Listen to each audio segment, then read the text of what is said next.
la profesora Jenny Godoy. Esta semana vamos a trabajar la semana número 19, que contempla del 10 al 14 de agosto. Y para comenzar, veremos una nueva unidad, que es la materia y sus cambios.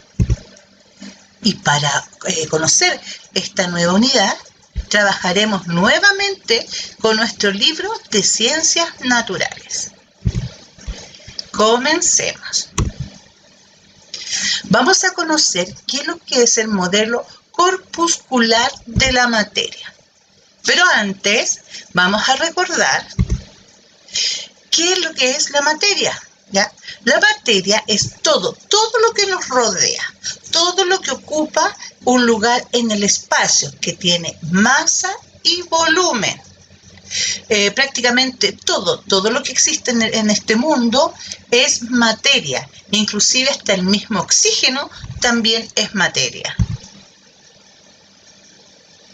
El filósofo griego Demócrito postuló que toda la materia estaba formada por pequeñas partículas, y esto fue demostrado muchos años después. Se pudo probar esta teoría que tenía el filósofo griego Demócrito. Y estas fueron las bases para que hoy día conozcamos el modelo corpuscular de la materia. También en este video vamos a ocupar mucho la palabra partícula. ¿Y qué significa partícula? Que es una porción muy pequeña, muy reducida de la materia. En la página 119, aquí se establece qué es lo que es el modelo corpuscular de la materia. Y aquí hace mención a 4 postulados o 4 características de la materia. En el número 1 dice que la materia está constituida por pequeñas partículas. Todo lo que nos rodea, dijimos, por ejemplo, este cuaderno está formado por partículas muy pequeñitas. El agua está formada por partículas también. En el número 2, las partículas se encuentran en constante movimiento. No son rígidas, siempre se están moviendo. De alguna otra forma, siempre se mueven. En el número 3, las partículas se encuentran unidas por fuerza de atracción. Tomando en cuenta el tipo de fuerza de atracción, las partículas se encuentran unidas. A lo mejor están un poco más, o están fuertemente unidas todas juntas. A lo mejor están un poquito más separadas porque la fuerza de atracción es un poco menor. En el número 4, entre las partículas hay espacios vacíos donde no hay materia.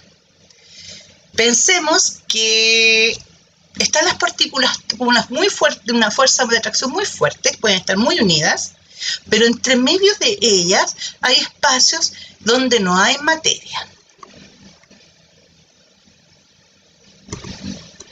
Continuando con la página 119, hay una actividad en donde ustedes van a tener que dibujar por los postulados, los enunciados que recién les expliqué. El postulado 1, postulado 2, postulado 3 y el postulado 4.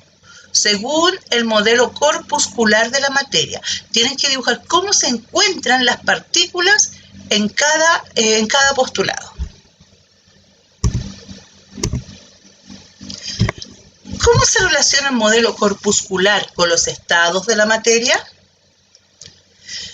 Bueno, como se habrán dado cuenta, el modelo responde a una pregunta: ¿de qué está formada la materia? Y como ya sabemos, está formada por pequeñas partículas.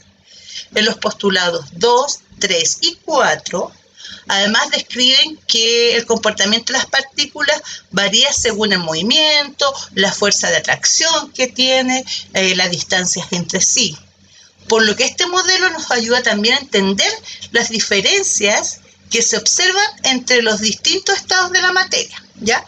Aquí se encuentran los sólidos, los líquidos y los gaseosos. Vamos a ver cada estado de la materia y ver sus características. Aquí comenzamos con los sólidos. Una de sus características es las partículas están unidas por una gran fuerza de atracción. Todas están juntitas. Aquí vemos una imagen donde están las partículas todas unidas. Acá abajo el hielo también tiene todas sus partículas unidas. Y como dijimos también, aunque están todas unidas, siempre hay espacios vacíos donde no se encuentra materia. Otra característica, las partículas están ordenadas en posiciones fijas. Siempre tienen un orden, no están puestas de distintas formas, no, siempre están todas ordenaditas y fijas. Por ejemplo, este libro, las partículas aquí están ordenadas de cierta forma que dan la característica de la forma de este libro. Las partículas solo vibran o rotan en sus posiciones, no se desplazan. Las partículas aquí no tienen movimiento hacia la izquierda, hacia la derecha, sino que rotan en su mismo lugar, van rotando. Tienen forma y volumen definidos. Vamos a tomar de nuevo nuevamente el libro. Este cuaderno, tiene una forma definida, no se deforma. ¿Por qué? Porque sus partículas están tan unidas por la fuerza de atracción que tienen una forma definida y un volumen definido también. No fluyen, salvo cuando su nivel de disgregación es alto y se comportan como un fluido. Esto no se disgrega. Esto, si yo lo coloco en mi mano, no escurre, no avanza. ¿Ya? Vamos a ver otro estado de la materia en donde sí fluye su estado de materia. Van a contestar también en su cuaderno qué ocurre con el movimiento de las partículas de un sólido al aumentar la temperatura. Van a contestar esta pregunta en su cuaderno. El líquido también tiene sus particularidades este estado.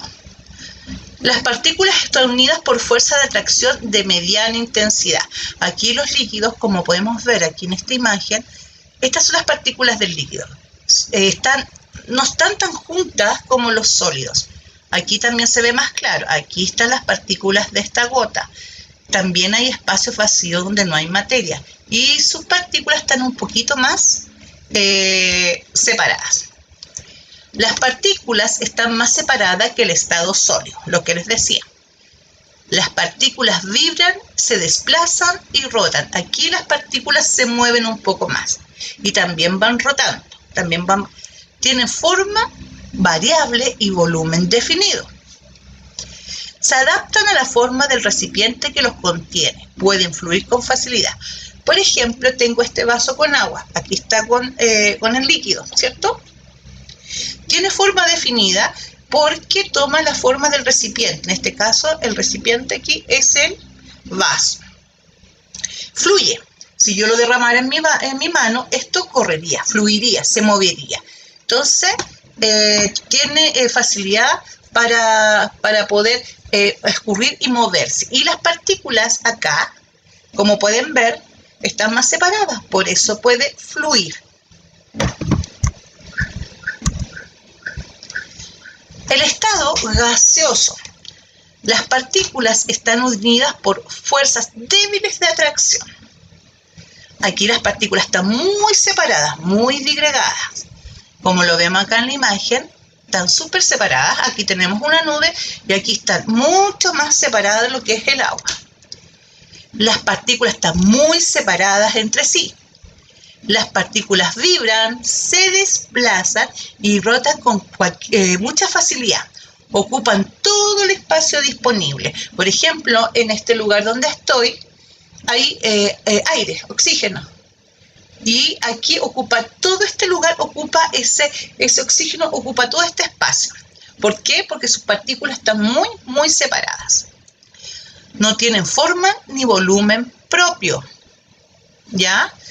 Se adaptan a la forma del recipiente que los contiene y pueden fluir y comprimirse con facilidad. ¿Qué quiere decir? Que el aire en esta habitación está contenida, pero si yo abriera la puerta, el aire, o por ejemplo si pensáramos en el humo, se desplaza con mucha facilidad, avanza y se sigue disgregando. Pero sí lo podemos medir. Por ejemplo, tengo esto que parece una jeringa. Está lleno de aire, no lo podemos ver, pero si lo comprimimos, aquí, por ejemplo, ya podemos ver la cantidad de aire que hay y poder medir su volumen. ¿Ven?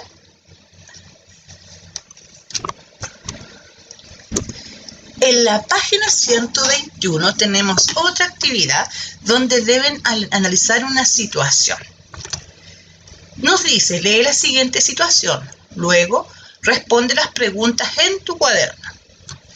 La curiosidad de Pedro por estudiar la materia, sus partículas y estados los llevó a realizar la siguiente experiencia. Paso 1. Consiguió 3 globos de igual tamaño y rotuló con los números 1, 2 y 3. Paso 2.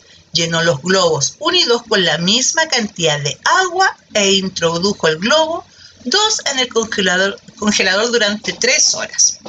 En el paso 3, el globo 3 lo infló solo con aire, procurando que tuviera un tamaño similar a los otros 2 globos. Ustedes van a tener que responder estas preguntas en su cuaderno.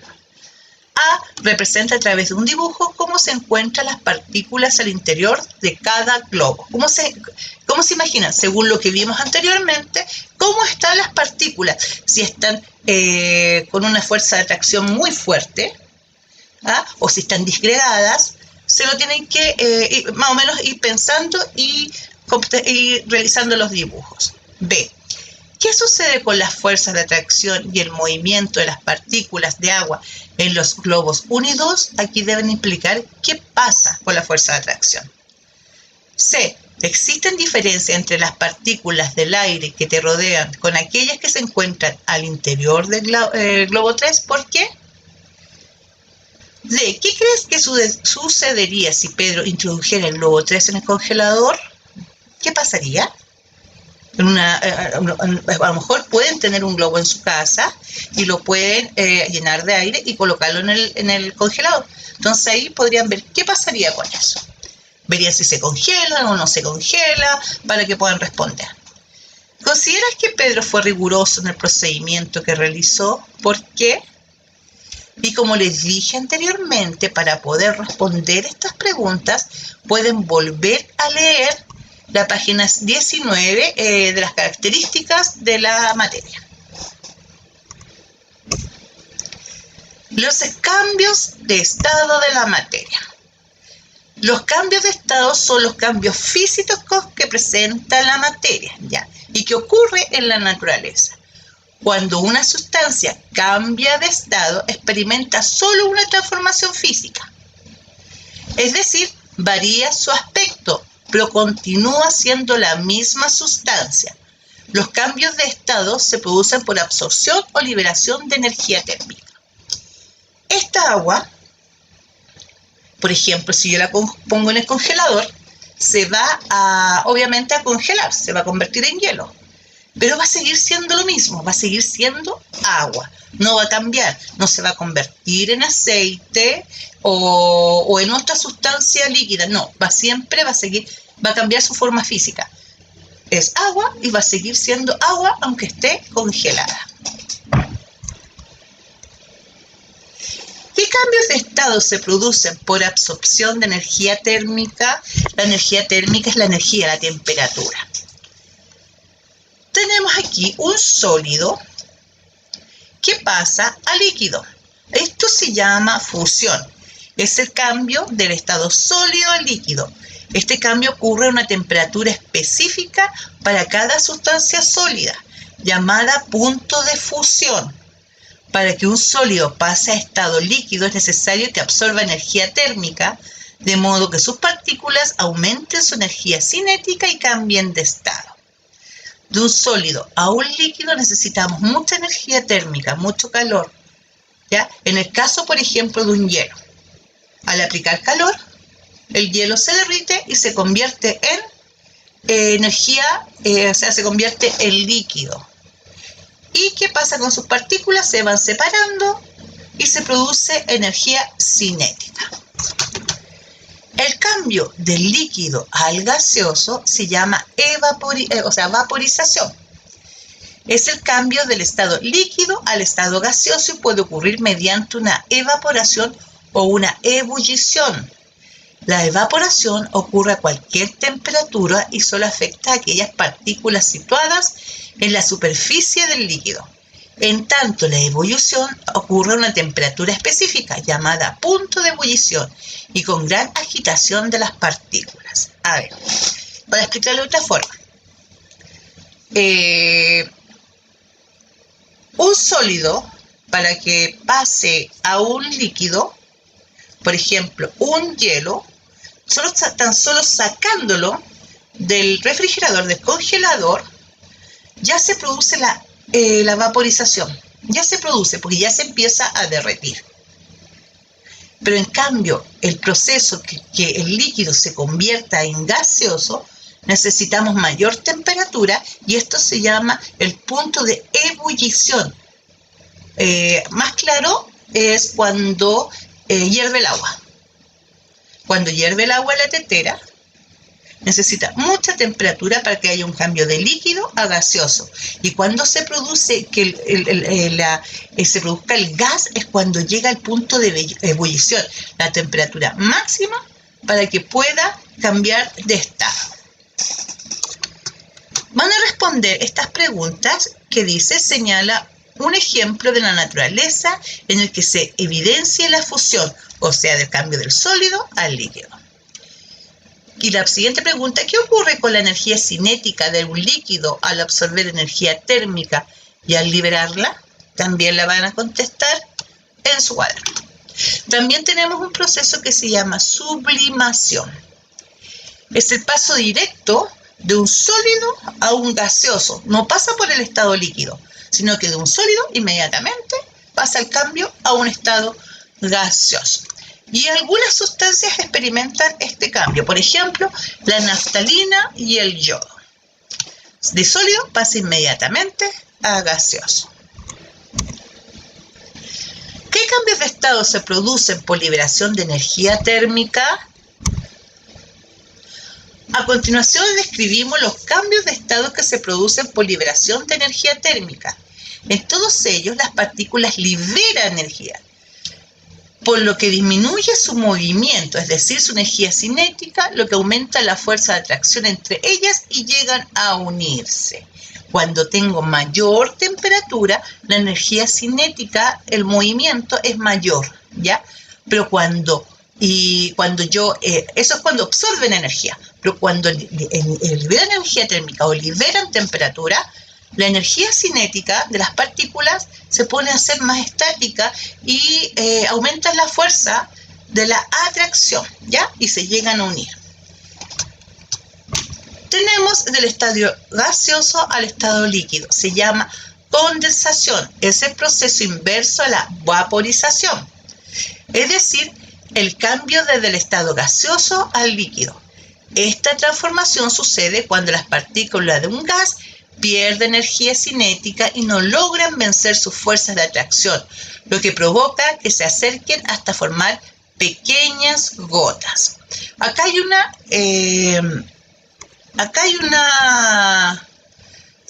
pregunta que deberán responder en su cuaderno. ¿En qué situación de la vida cotidiana se evidencia la condensación? Los voy a ayudar un poquito. Cuando hace mucho frío afuera, adentro colocamos la estufa en este tiempo y se empiezan a empañar los vidrios, las ventanas. Ahí se produce un proceso de condensación. O sea, todo el aire que hay se queda plasmado en las ventanas y se producen gotitas, ¿ya? Y se condensa y se transforma, ese vapor se transforma en agua. Del líquido al sólido, que es la solidificación. Es el proceso inverso a la fusión, es decir, el cambio desde el estado líquido al sólido. ¿Qué ocurre con la fuerza de atracción de las partículas de un líquido al liberar energía térmica? O sea, al liberar energía, al liberar calor, ¿qué se produce? Se solidifica.